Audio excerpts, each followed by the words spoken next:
नमस्कार, कैसे हैं आप सब दोस्तों।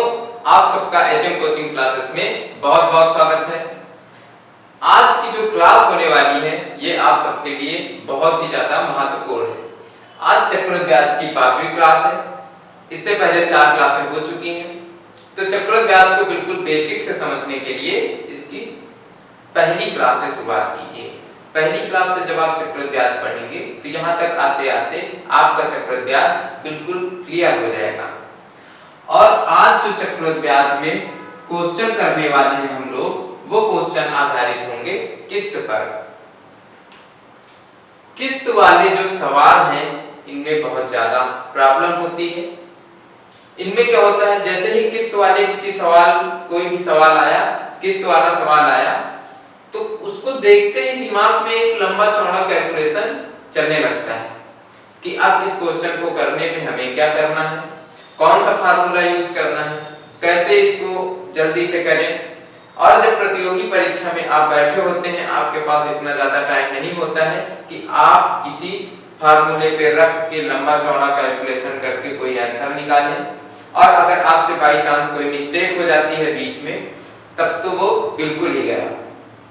तो आज हम जो आपको तरीका बताएंगे उस तरीके से आप 5 से 10 सेकंड में, और अगर कैलकुलेशन थोड़ा ज्यादा लंबा है, बहुत ज्यादा टफ कैलकुलेशन है, तो ज्यादा से ज्यादा 20 सेकंड में, ज्यादा से ज्यादा 20 सेकंड में किस्त वाला कोई भी क्वेश्चन हो, किस्त वाला कोई भी सवाल हो, आप वो सारे सवाल ज्यादा से ज्यादा 20 सेकंड में, और जो नॉर्मल क्वेश्चन होंगे उन्हें आप 5 से 10 सेकंड के अंदर अंदर हल कर सकते हैं।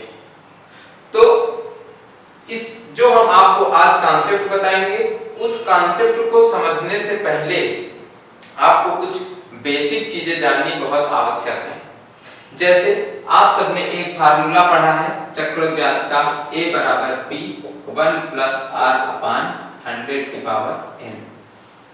आपने ये फार्मूला पहले से पढ़ रखा है, आप इससे बहुत पहले से परिचित हैं, लेकिन हम इस फार्मूले को आज आपको क्यों बता रहे हैं।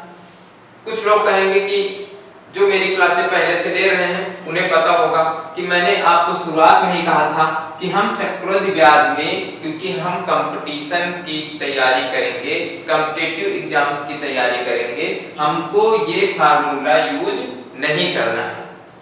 लेकिन आज मैं आपको ये फार्मूला क्यों बता रहा हूं। हम इस फार्मूले से कोई भी क्वेश्चन हल नहीं करेंगे, यहां पर भी हम कोई भी क्वेश्चन हल नहीं करने वाले हैं।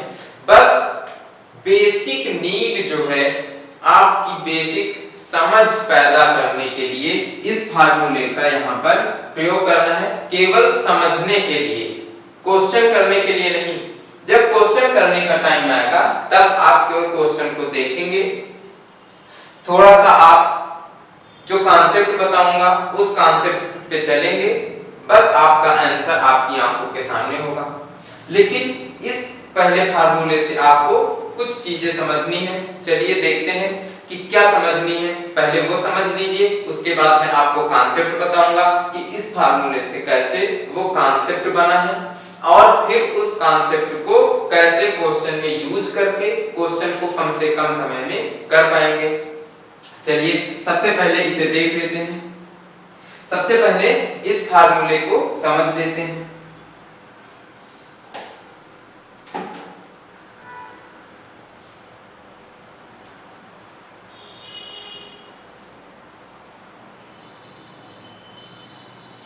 देखिए फार्मूला है a बराबर p 1 प्लस r अपान 100 की पावर n। मान लीजिए आपका जो प्रिंसिपल है, जो मूलधन है, वो कितना है 100, वो कितना है 100, और आपका रेट जो है, दर है, वो 10% क्वेश्चन में दिया हो। ऐसे जब क्वेश्चन किस्त वाले आएंगे तो उसमें आपको रेट तो दिया ही रहेगा कि इस रेट से हमको किस्त चाहिए 2 सालों में, 3 सालों में या 4 सालों में, जितने भी सालों की होगी, किस्त में हमको रुपया चाहिए, और उसमें ये ब्याज दर कितनी, कुछ भी वो बता देगा, अपनी लगा देगा। लेकिन यहाँ पर समझने के लिए हम क्या ले लेते हैं, मान लीजिए 10% ब्याज की दर है और प्रिंसिपल है 100 रुपए। तो यहाँ पर देखिए 1 प्लस 10/100 की पावर n। अब n क्या है, यहाँ पर टाइम है। जब भी 1 साल की बात होगी तो आप यहाँ पर क्या लिख देंगे, 1 लिख देंगे। जब भी 2 साल की बात होगी आप यहाँ पर 2 लिख देंगे, और जब भी 3 साल की बात होगी तो आप यहाँ पर 3 लिख देंगे। जहां तक आपको समझ में आया। और ये क्या है, अमाउंट है हमारा, जो मिश्र धन है वो है। अब अगर 1 साल बाद का मिश्र धन देखें 100 रुपए का 10% ब्याज की दर से, तो कितना आएगा, 110/100, 100 गुणे 110/100। जो अमाउंट होगा वो हमारा ये होगा, ठीक है। और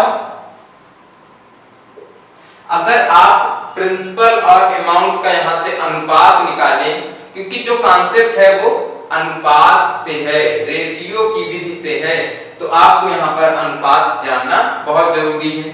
प्रिंसिपल आपका क्या है, प्रिंसिपल है 100, और यहाँ पर देखिए अमाउंट कितना निकल के आएगा, 100 से 100 कट जाएगा, अमाउंट कितना निकल कर आएगा, 110। तो अगर प्रिंसिपल और अमाउंट का अनुपात निकालें तो कितना हो जाएगा, 100/110। इसको आप 10/11 भी लिख सकते हैं, इसको 10:11 भी कर सकते हैं, तो 10/11 भी हो सकता है। और जब 2 सालों की बात होगी तो यहीं पर क्या होगा, इसमें स्क्वायर लग जाएगा, तो यहाँ पर क्या हो जाएगा, गुणे 110/100। वही चीज हो गई। जब इसमें स्क्वायर लगा तो ये 2 बार गुणा हो गया। इसमें क्या होगा, 100 से 100 देखिए कट गया है, 110 गुणे 110/100। इसका अमाउंट क्या आएगा, 110 गुणे 110/100। इसका जो मिश्र धन है वो कितना आया, 110 गुणे 110/100। तो यहाँ पर अगर आप प्रिंसिपल और अमाउंट का अनुपात निकालते हैं, प्रिंसिपल और अमाउंट का अनुपात निकालते हैं, तो क्या निकलेगा, मूलधन आपका है 100 और ये मिश्र धन क्या है, 110 गुणे 110/100 है। तो ये जो बटे 100 है ये ऊपर चला जाएगा, यहाँ पर क्या हो जाएगा, 100। इसी तरह अगर यहाँ पर 3 साल की बात हो और आप यहाँ पर 3 लिख दें, तब आपका अमाउंट देखिए तो क्या आएगा।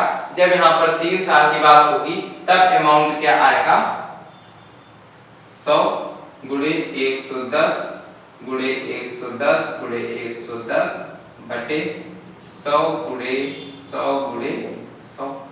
100 से 100 कट जाएगा, 200 नीचे रहेंगे, और ये 110 110 110 3 बार रहेगा। तो यहाँ पर देखिए प्रिंसिपल और अमाउंट यानी मूलधन और चक्रवृद्धि मिश्र धन, जो चक्रवृद्धि मिश्र धन होगा और मूलधन होगा उसका अनुपात क्या होगा। यहाँ पर देखिए फिर से 100 है और 3 110 110 110 3 बार इसका गुणा है, 110 110 110। नीचे 100 से 100 कट जाएगा, 2 बार 100 100 बचेगा, गुणा हो जाएगा 100 100। इसको आप चाहे तो 0 0 काट सकते हैं, 10 गुणे 10/11 गुणे 11, 10 10 10 11 11 11। तो आपको यहाँ से क्या समझ में आया, बस इस फार्मूले का यूज यहीं तक था, यहीं से आप समझ लीजिए। देखिए यहाँ पर देख लीजिए कि 100/110 था। जब 1 साल की बात थी तो इसका अनुपात कितना था, 100/110 था। जब बात 2 साल की हुई तो क्या हुआ, इसका वर्ग हो गया, इसका स्क्वायर हो गया। और वो स्क्वायर किसकी वजह से हुआ, इस फार्मूले में आपने देखा कि जब 2 साल होगा तो यहाँ पर 2 स्क्वायर हो जाता है, इसका घात 2 हो जाती है यहाँ पर, इसीलिए यहाँ पर 2 हो गई घात। और जब 3 साल की बात आई, जब 3 साल की बात आई, 3 टर्म की बात आई, तो क्या होगा कि इसका क्यूब हो गया, इसका क्यूब हो गया। तो जब क्यूब कैसे हुआ, ये देखिए फार्मूले में जब 3 साल की बात आई तो यहाँ से क्यूब कर दिया और ये रेशियो निकल आया है, ठीक है। तो बस अब इस जो ये फार्मूला था इसका यूज यहीं तक था, अब इस फार्मूले का यूज नहीं है। बस इतना आपने समझ लिया है, इतना काफी है। बस इसी तरीके से अब यही अगर आप समझ चुके हैं तो आप सारे क्वेश्चंस कर लेंगे और बहुत आसानी से कर लेंगे। अब बस देखिए कि कैसे क्वेश्चन होगा। एक क्वेश्चन देखते हैं, फिर देखते हैं कि उसमें कॉन्सेप्ट कैसे यूज करना है, ये तरीका सीखते हैं। देखिए क्वेश्चन दिया गया है कि एक व्यक्ति ने कुछ राशि उधार ली तथा इसे 8,820 रुपए प्रतिवर्ष को 2 समान किस्तों में वापस लौटा दिया। ठीक, उसने कुछ भी लिया हो उधार, उसने जो भी उधार लिया है उसमें उसने 8,820 रुपए एक साल में, फिर 8,120 रुपए दूसरे साल में वापस कर दिए किस्त बना के। ठीक, और कह रहा है यदि चक्रवृद्धि ब्याज की दर 5% वार्षिक रही हो, जो चक्रवृद्धि ब्याज की दर है वो कितनी है, 5% वार्षिक है, तो उधार दी गई राशि निकालनी है। अब आपको देखिए इन तरह के क्वेश्चन आएंगे, चाहे आपको किस्त निकालनी हो, चाहे आपको राशि निकालनी हो, आपको कुछ भी निकालना हो, आप बहुत आसानी से निकालेंगे। बस कॉन्सेप्ट को समझिए, कॉन्सेप्ट एक बार समझ लीजिए। इस बार मैं आपको कॉन्सेप्ट समझाऊंगा, अगली बार उसी को बताऊंगा कि कैसे जल्दी आप कर सकते हैं। ठीक, तो चलिए कॉन्सेप्ट को समझते हैं। सबसे पहले देखिए, जो यहाँ पर रुपए दिए गए हैं आपको उनसे कोई मतलब नहीं होगा। जो आपको रुपया दिया गया है उससे अभी कोई मतलब नहीं होगा। उसका मतलब कब होगा बता रहे हैं। देखिए क्या दिया गया है कि चक्रवृद्धि ब्याज की जो रेट है, जो दर है, R बराबर कितना है 5%। जो दर है वो कितनी है 5% है। अब देखिए अगर आपके पास 100 रुपए होते और 5% की दर होती तो एक साल बाद कितना हो जाता, 5% की दर हुई, इसमें 5% ऐड हो गया तो कितना हो जाएगा 105। अब आप क्या समझे, यहाँ पर क्या निकल कर आया है, ये क्या है प्रिंसिपल है, ये क्या है मूलधन है, प्रिंसिपल है मूलधन है, और ये क्या है अमाउंट है मिश्रधन। समझ गए, ये है प्रिंसिपल, ये है अमाउंट। इसका अनुपात कितना है देखिए, इसको और सरल कर सकते हैं, 5 से काट देंगे ये 20 आ जाएगा, ये आ जाएगा 21। इनका अनुपात कितना है 20 और 21, ये पहले साल का, पहले साल में उसके पास 20 रुपए थे, 5% ब्याज लगा, मिश्रधन कितना हुआ 21 रुपए हो गया। अब बात आई दूसरे साल की, दूसरे साल में क्या हुआ देखिए, जब दूसरे साल का था तो इनका अनुपात कैसे चेंज हुआ था, स्क्वायर हो गया था। वही चीज आ गई ना यहाँ पर, वही फार्मूले से, वही कॉन्सेप्ट से यहाँ पर क्या आया कि दूसरे साल में क्या होगा, अब दूसरे साल में प्रिंसिपल और अमाउंट के अनुपात में क्या परिवर्तन आएगा, तो दूसरे साल में क्या होगा स्क्वायर हो जाएगा। 20 का स्क्वायर हुआ तो कितना हुआ 400, 21 का स्क्वायर हुआ तो कितना हुआ 441 हो गया। अब देखिए क्या कह रहा है कि उसकी जो किस्त है वो किस्त कैसी है, समान है दोनों वर्षों में, और ये जो मिश्रधन है वो किस्त अपनी कौन से रुपए से देगा, उसके पास से मूलधन था, ब्याज लगकर 21 हुआ, अब उसने यहीं पर तो कुछ किस्त वाला रुपया वापस दे दिया होगा, फिर जो बचा होगा वो फिर प्रिंसिपल उसके पास सब बचा है, फिर से उसमें ब्याज लगा और उतनी ही किस्त फिर से देनी है। मतलब किस्त क्या है बराबर होनी चाहिए। अगर ये 441 रुपए हैं तो ये भी 441 अगर हो जाए तो किस्त बराबर हो जाएगी। इसी अमाउंट में आपको किस्त निकालना है, इसी में आपकी किस्त निकलेगी। इस 441 को यहाँ 21 से 441 बनाने के लिए यानी इसके बराबर करने के लिए क्या करना पड़ा, इसको 21 गुना करना पड़ा, क्योंकि ये 21 का वर्ग है तो 21 गुना करना पड़ा 21 को 441 बनाने के लिए। जब इसको आप अमाउंट 21 गुना कर रहे हैं तो प्रिंसिपल भी तो 21 गुना रहा होगा, मूलधन भी तो 21 गुना रहा होगा, ये भी तो 21 गुना रहा होगा, ये 21 गुना रहा होगा, इसके 21 गुना रहा होगा, तो ये जो ब्याज लग करके अमाउंट आया वो भी 21 गुना हो जाएगा। अब देख लीजिए कि यहाँ पर जो इसका मूलधन है, इसका मूलधन कितना हो जाएगा 420, और ये यहाँ पर मूलधन क्या है 400, यहाँ पर मूलधन क्या है 420 और यहाँ पर क्या है 400।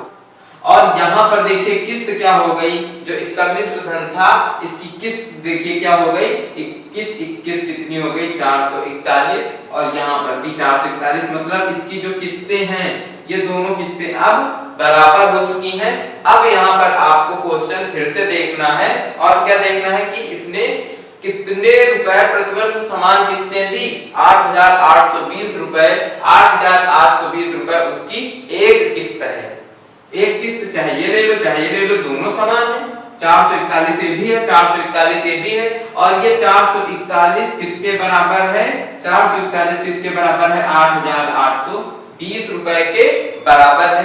जो क्वेश्चन में दिया गया है 8,820 रुपए इसी के बराबर है ये 441। अब देख लीजिए आप, ये 441 इसके बराबर है तो यहाँ पर जो राशि होगी, अमाउंट होगा वो कितना होगा टोटल, ये मूलधन पहले साल का दूसरे साल का जोड़ देंगे कितना हो जाएगा 820। टोटल प्रिंसिपल कितना हुआ 820। जब 441 8,820 के बराबर है, इसको देखिए काट देंगे कितना आएगा 20। तो जब एक हो जाएगा 20 के बराबर तो 820 किसके बराबर होगा, इसको 20 से गुणा कर देंगे 0 0 4 16 कितना हो गया 16,400 रुपए। तो इसकी जो राशि थी वो कितनी थी 16,400 रुपए थी। तो अब मुझे उम्मीद है कि आपको ये क्वेश्चन समझ में आ गया होगा, आपको ये तरीका समझ में आ गया होगा। अब अगला क्वेश्चन देखेंगे और अगले क्वेश्चन में बताएंगे आपको कि इस तरह के क्वेश्चन को आपको जल्दी से जल्दी कैसे करना है।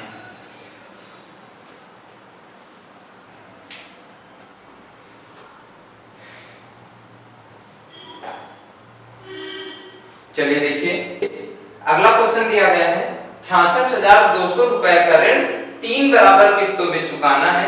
यदि चक्रवृद्धि ब्याज की दर 10% वार्षिक हो तो प्रत्येक किस्त का मान क्या होगा। यहाँ पर देखिए आपको क्या दे दिया गया, मूलधन दे दिया गया, प्रिंसिपल दे दिया गया। आपसे क्या पूछा गया है, किस्तें क्या होंगी, जो दोनों किस्तें हैं वो क्या होंगी और दोनों किस्तें कैसी हैं, समान हैं, 3 वर्षों में है और जो आपको दर दी गई है, रेट दिया गया है वो कितना है 10% है। कितना है मूलधन 66,200 रुपए मूलधन है और रेट कितना है 10% है। अब आप क्या करेंगे, 10% रेट है ना, मतलब मूलधन अगर 100 रहा होगा तो बढ़ करके एक साल में कितना हो जाएगा 110। अगर इसका अनुपात निकालेंगे, प्रिंसिपल और अमाउंट का अनुपात निकालेंगे तो कितना निकलेगा 10:11। मतलब अगर मूलधन 10 था पहले साल में तो अमाउंट कितना रहा हो गया होगा 11 हो गया होगा। जब दूसरा साल होगा तो क्या होगा, स्क्वायर हो जाएगा 10 का 100, इसका 121 और जब तीसरा साल आएगा तो क्या होगा, क्यूब हो जाएगा 1000 और यहाँ पर 1331। 11 का क्यूब क्या होता है 1331 होता है। ये सबको याद होगा, ये सबको पता होगा।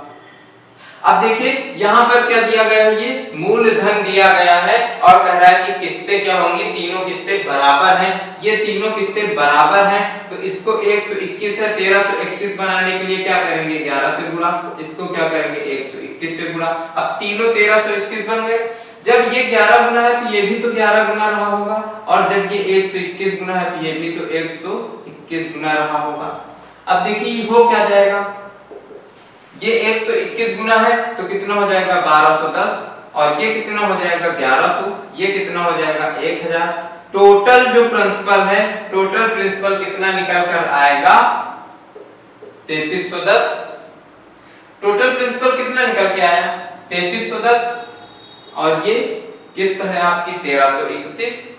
ये क्या है, मूलधन है, प्रिंसिपल है 66,200 रुपए प्रिंसिपल है, मूलधन है। 1331 आपका यहाँ पर मूलधन है, लेकिन क्वेश्चन में इतना दिया गया है तो 1300 ये जो 3310 है वो यहाँ पर आपका मूलधन निकला और क्वेश्चन में कितना दिया गया है 66,200 रुपए, यानी ये 3310 66,200 के बराबर हुआ ना। क्या करेंगे, इसको काट देंगे, काट देंगे तो कितना आएगा 20 आएगा। 2 कम 2 2 3 6 2 3 6 20 आया यहाँ पर और इस 20 से इसको गुणा कर देंगे तो आपकी किस्त आ जाएगी। गुणा क्यों करेंगे, जब 1 बराबर 20 है, 1 यूनिट बराबर 20 निकल कर आएगा। यहाँ पर देखिए 1 बराबर 20 निकल के आएगा, तो 1331 बराबर क्या हो जाएगा, 20 से गुणा कर देंगे, इसको 20 से गुणा करेंगे, जब इसको 20 से गुणा करेंगे तो क्या आएगा 2662 और 0 कितना आ गया है 26,620 रुपए। आंसर किस्त कितनी हो गई 26,620 रुपए। चलिए देखिए 2 वर्षों का भी समझ लिया है, 3 वर्षों का भी समझ लिया है। अब देखेंगे इसको फटाफट कैसे करना है।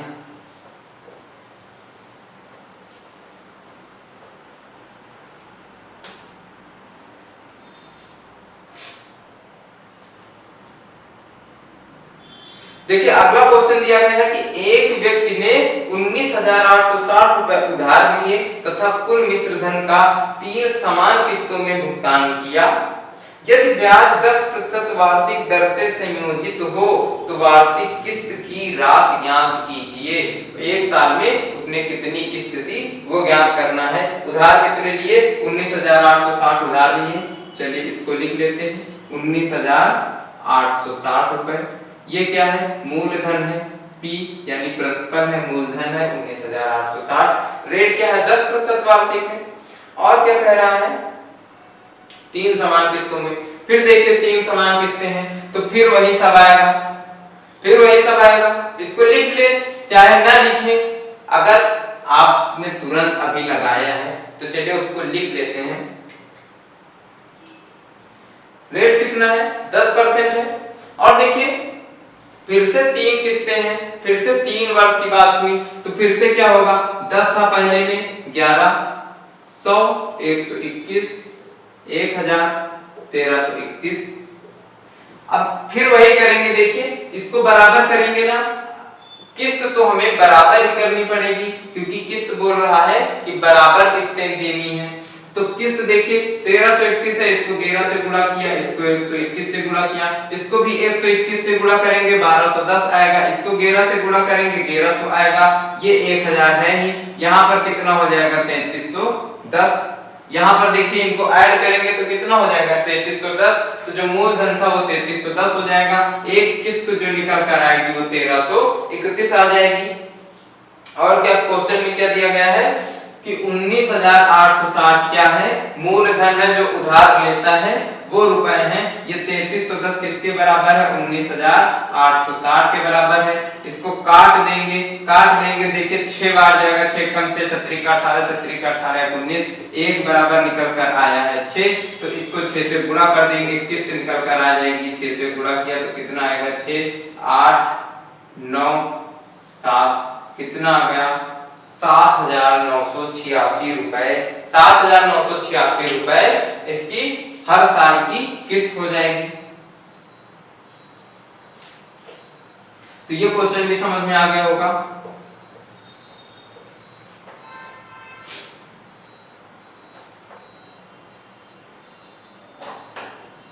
चलिए अब ये क्वेश्चन देख लेते हैं। एक और क्वेश्चन कि 1025 रुपए का ऋण तो बराबर वार्षिक किस्तों में चुकाना है।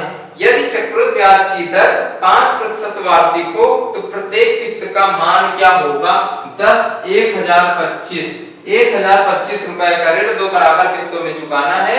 यदि चक्रवृद्धि ब्याज की दर 5% वार्षिक हो, आप इसको देखिए 5% वार्षिक है तो पहले 10 रही होगी 100 रही होगी साल में, तो अगले साल में कितनी हो जाएगी 105 हो जाएगी। 5% उसमें ऐड हो जाएगा, ये रहेगा आपका प्रिंसिपल, ये बन जाएगा अमाउंट पहले साल का। इसको थोड़ा सा और हल करेंगे, 5 से काटेंगे तो कितना आ जाएगा 20, 21, 5 से काटेंगे तो 20 पंचे 100, 21 पंचे 105, 5 से काटा तो 20 और 21 बन गए। ये क्या है प्रिंसिपल है, ये क्या है अमाउंट है। और कितने वर्षों में कह रहा है कि 2 बराबर किस्तों में चुकाना है। 2 बराबर किस्तों में यानी अब दूसरे साल में क्या होगा, इसका स्क्वायर हो जाएगा 400, 441।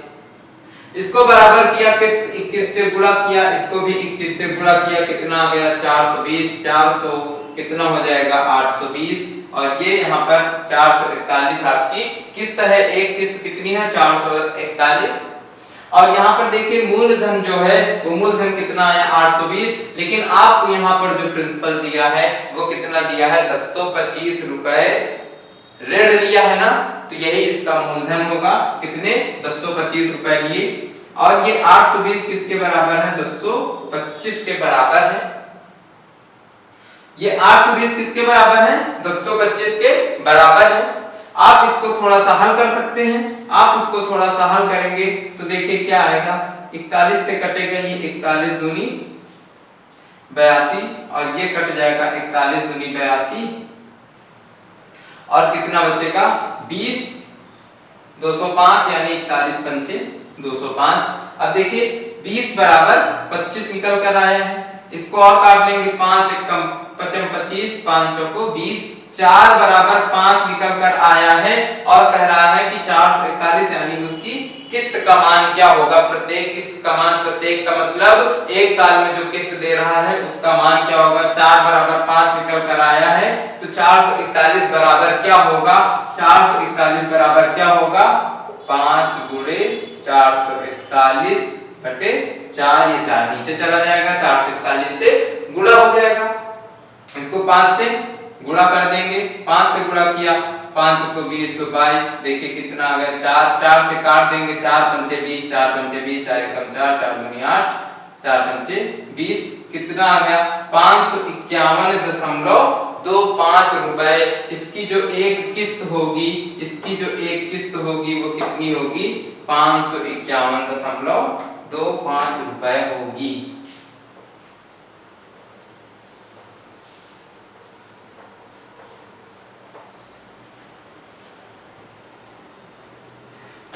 तो अगर क्वेश्चन समझ में आ रहे हैं और कॉन्सेप्ट अच्छा लग रहा है तो वीडियो को लाइक कर दीजिए और शेयर करिए। जितने भी लोग पढ़ना चाहते हो, जितने भी लोग आपसे जुड़े हुए हैं पढ़ने वाले, उन सबके पास शेयर कीजिए इस वीडियो को। ये वीडियो आपके लिए बहुत हेल्पफुल हो सकती है, आपके दोस्तों के लिए बहुत हेल्पफुल हो सकती है। परीक्षाओं में आप इस तरह के क्वेश्चन को बहुत आसानी से लगा सकते हैं इस टेक्निक के जरिए, इस ट्रिक के जरिए। और ये कोई ऐसी ट्रिक नहीं है जो आप परीक्षा में भूल जाएंगे, क्योंकि यहाँ पर आपको बिल्कुल बेसिक से बता दिया गया है, बिल्कुल फार्मूले से आपको समझा दिया गया है कि यहाँ पर जो हो रहा है वो क्यों हो रहा है। ऐसा नहीं है कि बस आपको ये बता दिया जाए कि आपको ये करना है वो करना है और आपका आंसर आ जाएगा, तब आप क्या होता है कि परीक्षा में बैठते ही भूल जाते हैं कि हमको क्या क्या करना है। यहाँ पर आपको बताया गया कि आपको ये करना है, पर क्यों करना है, ये आया कहाँ से है, ये बता दिया गया है। इसलिए आप जब परीक्षा में बैठेंगे तो आपको क्वेश्चन देखते ही आंसर निकाल लेंगे। चलिए अब अगला क्वेश्चन देख लेते हैं। देखिए क्वेश्चन दिया गया है, एक टीवी सेट 19,650 रुपए के नगद भुगतान अथवा 3100 रुपए के नगद भुगतान तथा 3 समान वार्षिक किस्तों में उपलब्ध है। यदि दुकानदार वार्षिक रूप से संयोजित 10% वार्षिक चक्रवृद्धि ब्याज की दर से लगाए तो प्रत्येक किस्त में दी जाने वाली धनराशि ज्ञात कीजिए। देखिए यहाँ पर क्या कहा जा रहा है कि या तो टीवी सेट जो है वो 19,650 का नगद ले लीजिए, 19,650 का या तो नगद दे लीजिए, या फिर अभी 3100 रुपए दे दीजिए, बाकी किस्तों में दे दीजिए, और जो किस्तें होंगी उसमें 10% वार्षिक ब्याज लगेगा। और कितनी किस्तों में देना है, 3 किस्तों में देना है बताया। तो कितने रुपए कह रहा है कि अभी दे दो, 3100 रुपए नगद भुगतान के बाद।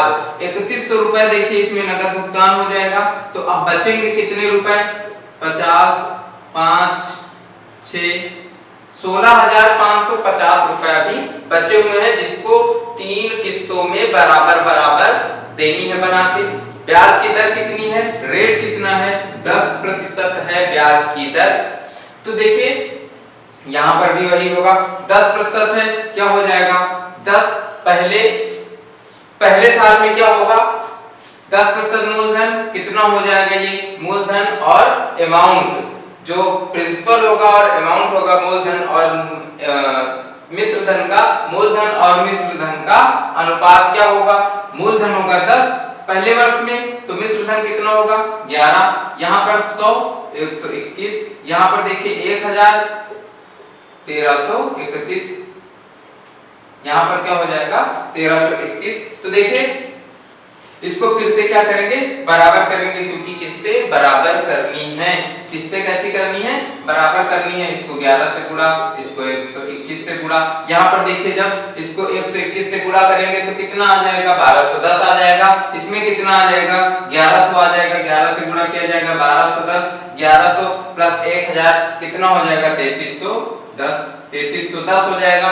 इन तीनों का ऐड कर दिया जाएगा। देखिए इसको भी 121 से गुणा किया जाएगा। जब इसको 121 से आपने गुणा किया तो इसको भी 121 से गुणा करेंगे, इसको 11 से करेंगे तो कितना हो जाएगा, इन सब का ऐड कितना आ जाएगा 3310 रुपए। और यहाँ पर कितना है, यहाँ पर देखिए कितना 16,550 रुपए बच रहा है। उसमें कह रहा है कि कितनी कितनी किस्तें बनेंगी, जो किस्तें बनेंगी वो कितने कितने की बनेंगी 1331, 1331, 1331 की 3 किस्तें बन रही हैं। और जब 3310 रुपए मूलधन है तब, तो मूलधन यहाँ पर क्या है 16,550 रुपए।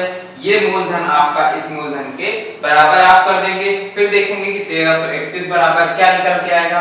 तो देखिए इसको 5 बार जाएगा, 5 एकम 5, 5 तिया 15, 5 ते 15 16, 5 बार जाएगा। 1 यूनिट 5 के बराबर है, तो ये 1331 क्या होगा, 1331 किसके बराबर होगा, देखिए 5 से गुणा कर दीजिए, 5 एकम 5, 5 तिया 15, 5 ते 15 1 16, 5 एकम 5 1 6, कितना हो गया 6655 रुपए, 6655 रुपए आंसर हो गया है। 6655 रुपए की किस्तें बन जाएंगी, 3 किस्तें 6655 रुपए की बन जाएंगी और टीवी सेट का मूल्य पूरा हो जाएगा। चलिए अब अगला क्वेश्चन देखेंगे। अगला क्वेश्चन देखिए दिया गया है कि 66,300 को ए तथा बी में इस प्रकार बांटिए कि 10 वर्ष बाद बी के भाग का चक्रवृद्धि मिश्र धन 8 वर्ष बाद ए के भाग के चक्रवृद्धि मिश्र धन के बराबर हो, जबकि ब्याज की दर 10% है। देखिए यहाँ पर समझना है आपको, 66,300 रुपए है, 66,300 रुपए है। और क्या कह रहा है कि ए के 8 वर्ष का मिश्र धन, ए के 8 वर्ष का मिश्र धन, ए के 8 वर्ष का मिश्र धन और बी के 10 वर्ष का मिश्र धन, बी के 10 वर्ष का मिश्र धन बराबर है। इसके 8 वर्ष का और इसके 10 वर्ष का मिश्र धन बराबर है। तो ये जो राशि और ब्याज दर कितनी कह रहा है कि 10% ब्याज की दर है। तो देखिए जब ब्याज की दर 10% है तो चाहे वो 8, 9, 10 में बढ़े 10% ही बढ़ेगी, चाहे वो 1, 2, 3 साल में बढ़े 10% ही बढ़ेगी, चाहे जितने सालों में 1 साल का जो अंतर होगा उसमें 10% का ही डिफरेंस होगा और रेशियो बराबर ही रहेगा। चाहे 1, 2, 3 साल का बढ़े तो 1 साल, 2 साल और तीसरे साल का रेशियो जो होगा वही 8, 9 और 10 का रेशियो होगा। ठीक, तो आप क्या करेंगे, 8वें वर्ष में आपने क्या माना कि 10% है तो 10 मान लिया। 10 क्या है, प्रिंसिपल है, मूलधन है 10, तो चक्र वो मिश्र धन क्या हो जाएगा 11 हो जाएगा। जब मूलधन 10 है और इसमें 10% जुड़ा तो मिश्र धन क्या हुआ 11 हो गया 8वें साल में। और नवा साल जो होगा, नवा वर्ष जो होगा उसमें क्या होगा, ये कितना हो जाएगा 100, ये कितना हो जाएगा 121 हो जाएगा। और जब 10वां वर्ष होगा तो ये कितना हो जाएगा 1000 हो जाएगा और ये कितना हो जाएगा 1331 हो जाएगा। लेकिन क्या कह रहा है कि ये और ये बराबर हैं, 1331 और ये 8वें वर्ष में और 10वें वर्ष के मिश्र धन बराबर हैं। ये ए और ये एक बी का मिश्र धन है, ये ए का मिश्र धन है, ये दोनों बराबर है। तो इसको बराबर करने के लिए क्या किया, 121 से गुणा कर दिया, इसको भी 121 से गुणा करना पड़ा तो कितना हो गया 1210 हो गया। यहाँ पर देखिए 1000 है, ये 1331 बराबर हो जाएंगे। यहाँ पर कितना हो जाएगा 1210, तो इन दोनों को ऐड कर देंगे, कितना आया 2210 रुपए आया। तो इनका जो प्रिंसिपल है देखिए केवल इसको ऐड करेंगे और इसको ऐड करेंगे, ए के मिश्र धन, ए के मूलधन को ऐड करेंगे और बी का मूलधन क्या है इसको ऐड कर लेंगे, क्योंकि इन दोनों का मिश्र धन बराबर बोला गया है और इनका मूलधन हमको इन्हीं दोनों का दिया गया है। तो इन दोनों के मूलधन को ऐड कर लिया, कितना आया 2210 रुपए आया। ये किसके बराबर है, ये बराबर है इसके बराबर है 66,300 के बराबर है। 2210 66,300 के बराबर है। इसको काट लेंगे, कितने बार जाएगा, 3 बार जाएगा। कितना आया यहाँ पर 30 यूनिट आया। 1 यूनिट बराबर 30 आया। 1 यूनिट बराबर कितना आया 30। तो क्या पूछ रहा है कि ए और बी का मूलधन क्या होगा। ये जो 66,300 रुपए हैं, इनको दो भागों में बांटना था, जो हम लोगों ने यहाँ पर बांटा है। अब एक उसके हिसाब से क्या है, 1 यूनिट बराबर 30 रुपए आया। तो देखिए ए का जो था, ए के कितने रुपए थे, 1210 रुपए हो गए थे। ए का मूलधन कितना हो गया था 1210। तो 3 से गुणा करेंगे 1210 का, 1210 गुणे 30, ये 30 से गुणा कर देंगे 1210 का, कितना हो जाएगा 00, 3 कम 3 6 3, कितना हो गया 36,300 रुपए हो गया किसका, ए का। और जब बी का देखेंगे तो बी का कितना है 1000 है। बी का कितना है 1000, इसको 30 से गुणा करेंगे कितना हो जाएगा 30,000 हो जाएगा। तो देखिए ए का निकल आया है 36,300 और बी का निकल आया है 30,000। ये दोनों निकल आए हैं। इन दोनों इसको अगर इतने के भागों में बांटा जाए कि ए को 36,300 दे दिए जाए, बी को 30,000 दे दिए जाए, तो ए के 8 वर्ष का मिश्र धन और बी के 10 वर्ष का मिश्र धन बराबर होगा। तो आज की क्लास में बस इतने ही क्वेश्चंस हैं। तो मुझे उम्मीद है कि अब आपको इस तरह के क्वेश्चन, जिसमें किस्त वाले क्वेश्चन जो हैं वो आपको आज बिल्कुल क्लियर हो गए होंगे। इन क्वेश्चनों से अब आपको बिल्कुल भी डर नहीं लगेगा और बिल्कुल आसानी से आप इसे सॉल्व कर पाएंगे। तो अगर आपको कॉन्सेप्ट अच्छा लग रहा है, ट्रिक अच्छी लग रही है, तो आप हमारे वीडियो को लाइक करिए, शेयर करिए और कमेंट करके अपनी राय दीजिए। अगर आपको कोई भी यहाँ पर कमी नजर आ रही है तो आप हमें कमेंट करके जरूर बताएं, हम उसे दूर करने का पूरी कोशिश करेंगे। तो फिर मिलते हैं अगली क्लास में, तब तक के लिए नमस्कार, जय हिंद।